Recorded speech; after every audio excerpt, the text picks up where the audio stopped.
2 साल भर्ती नहीं हुई कोविड के बाद, और उसके बाद अग्निपथ योजना आ गई, और इस साल केवल 950 अग्नि के लिए गए, जिसमें से 700 4 साल के बाद बिना पेंशन के घर वापिस आ जाएंगे। रिश्ता होता है, रिश्ता करने जाते हैं, कहते फौजी है, फौज में गया है तो चेक करना पड़ता है कि कौन सी फौज में गया है। यही बात हो रही है। ये स्थिति, देश में सबसे ज्यादा बेरोजगारी, देश में सबसे ज्यादा महंगाई, आपने सही कहा।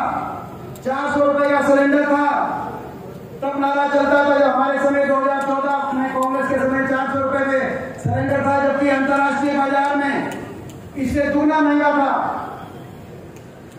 तेल अंतर्राष्ट्रीय बाजार में इससे दूना महंगा लेते थे। डीजल, पेट्रोल, रसोई गैस का सिलेंडर सस्ता देते थे। 400 रुपए में सिलेंडर था, नारा चलता था, बहुत हुई महंगाई की मार। अब की बार भाजपा सरकार, और अब नया नारा चल रहा है। मैं देख रहा था टीवी के चैनल पे एक नया नारा है, महंगाई हुई कम क्योंकि बीजेपी ने एकदम हरियाणा में नया नारा लगाया है।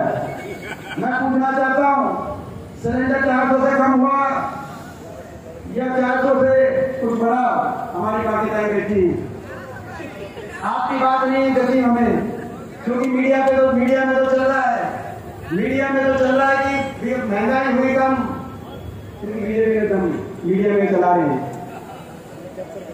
मीडिया भी, देश की मीडिया भी किनके कहने से चलते हैं मुझे बताने की जरूरत नहीं। आज भ्रष्टाचार में, बेरोजगारी, महंगाई, भ्रष्टाचार, ऐसा भ्रष्टाचार जो सरकार बनी, ये सरकार केवल लूट और छूट के लाइसेंस पे सरकार बनी। मैं कन्हैया कुमार जी को बताना चाहता हूँ, पहली बार हरियाणा आए, ये सरकार लोगों के मनोदिन से सरकार नहीं बनी। लोगों ने तो सरकार पलटने का फैसला सुनाया था।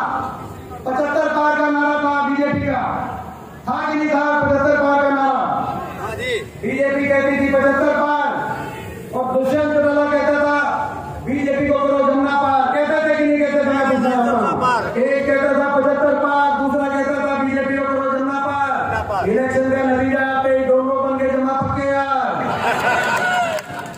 अब प्रदेश में बना दी भ्रष्ट सरकार, जनता कर रही है हाहाकार। कहा कि हम समझौता हो गया हमारा। दुष्यंत चौटाला ने प्रेस कॉन्फ्रेंस करी जींद जिले के, मैं इसलिए कहना चाहता हूं कि यहां से लगभग सीट जेजेपी पार्टी की आई, एक कांग्रेस की आई। प्रेस कॉन्फ्रेंस करी कि जो 5100 पेंशन देगा हम उसको समर्थन करेंगे। भूल गए जमुना पार को, तो पहले दिन भूल गए। क्या जो 5100 पेंशन देगा उसका समर्थन करेंगे। 31 विधायक लेकर हमने दिल्ली में हुड्डा साहब ने प्रेस कॉन्फ्रेंस करी, तुरंत 5 मिनट के बाद कि भाई हमें 5100 पेंशन देंगे, क्योंकि हमारा घोषणा पत्र में पहली मांग हमारे घोषणा पत्र में है, और हम 2019 नवंबर 1 से का मेरा एक हम तारीख भी बताते हैं, यानी कि आज से 4 साल पहले 5100 पेंशन देंगे। मैं पूछना चाहता हूं आपसे, वो 5100 पेंशन जिसपे समझौता इन्होंने कहा कि नहीं हम बीजेपी को दे रहे हैं, वो 5100 पेंशन आ गई या नहीं आई? विश्वासघात कर दिया।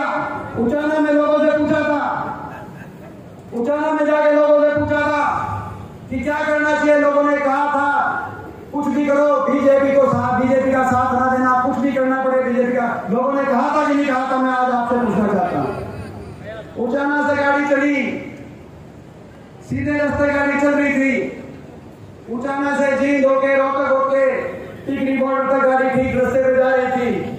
दिल्ली में गाड़ी बढ़ते ही दिल्ली की टेढ़ी मेढ़ी सड़कों पे गिरस्ती गाड़ी बीजेपी के कार्यालय और गृह मंत्री के घर में जाके गाड़ी बढ़ी है, और बाहर निकल के कह दिया कि हमको पेंशन का समझौता है। लोगों को जो है लोगों के साथ समझौता है, क्या हमको पेंशन का नहीं था, समझौता भ्रष्टाचार की लूट का समझौता था। और ये हम नहीं कह रहे, ये इनके विधायक कह रहे हैं। ये हम कहें तो हमारी बात मत मानना, मगर ज्यादा गौतम का पहले दिन ही बयान आ गया जब महकमे बटे, क्योंकि महकमे इस हिसाब से नहीं बांटे कि लोगों का काम कैसे हो, महकमे इस बात से बांटे कि जनता की गाड़ी कमाई से लूट कैसे बचाई जाए। शराब महकमा किसके पास है, एक्साइज महकमा किसके पास है। और दादा गौतम ने तो शुरुआत में ही बता दिया था कि खोकर बढ़िया सरकार में पूरा ही जीवन लग रहा है। ये बताई थी कि नहीं बताई? हम नहीं कह रहे, इनके विधायक बता रहे हैं, इनके सांसद बता रहे हैं भ्रष्टाचार का क्या आलम है। डॉक्टर अरविंद शर्मा रोहतक के सांसद अभी पीछे पहरावर में कह रहे थे कि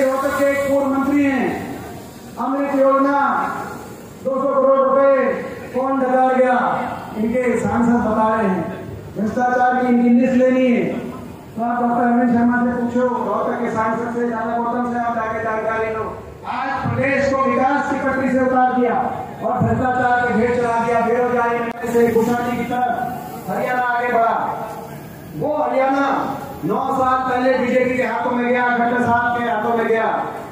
9 साल के बाद वो हरियाणा जो विकास में नंबर 1 था, आज नीति आयोग बता रही है विकास दर में तो 19वें पायदान में, लेकिन नंबर 1 पहुंच गया।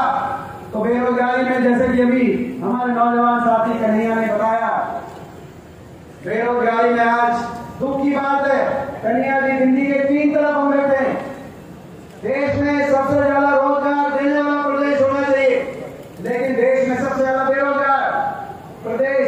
कोई उद्योग लगा नहीं, जैसे आपने बताया। जब हमारी सरकार थी कहीं IMT लग रही थी, कहीं फुटवेयर पार्क लग रहे थे, कहीं थर्मल के कारखाने लग रहे थे, कहीं यूनिवर्सिटियां बन रही थी, कोई निवेश हुआ नहीं। ना प्राइवेट क्षेत्र के अंदर रोजगार और सरकारी क्षेत्र के अंदर 2 लाख नौकरी हरियाणा के अंदर या तो समाप्त कर दी गई या रिक्त पड़ी है। 9 साल से शिक्षकों की भर्ती नहीं, और जो रोजगार है, जो नौकरियां निकाली गई, एक के बाद एक पेपर लीक घोटाले। SPSC के दफ्तरों के अंदर से 1.5 करोड़ रुपया बरामद उन अफसरों के पास हुआ जिनको मुख्यमंत्री जी ने विशेष रूप से वहां पे लगाने का काम किया था। घोटालों की भेंट चढ़ गया भर्ती।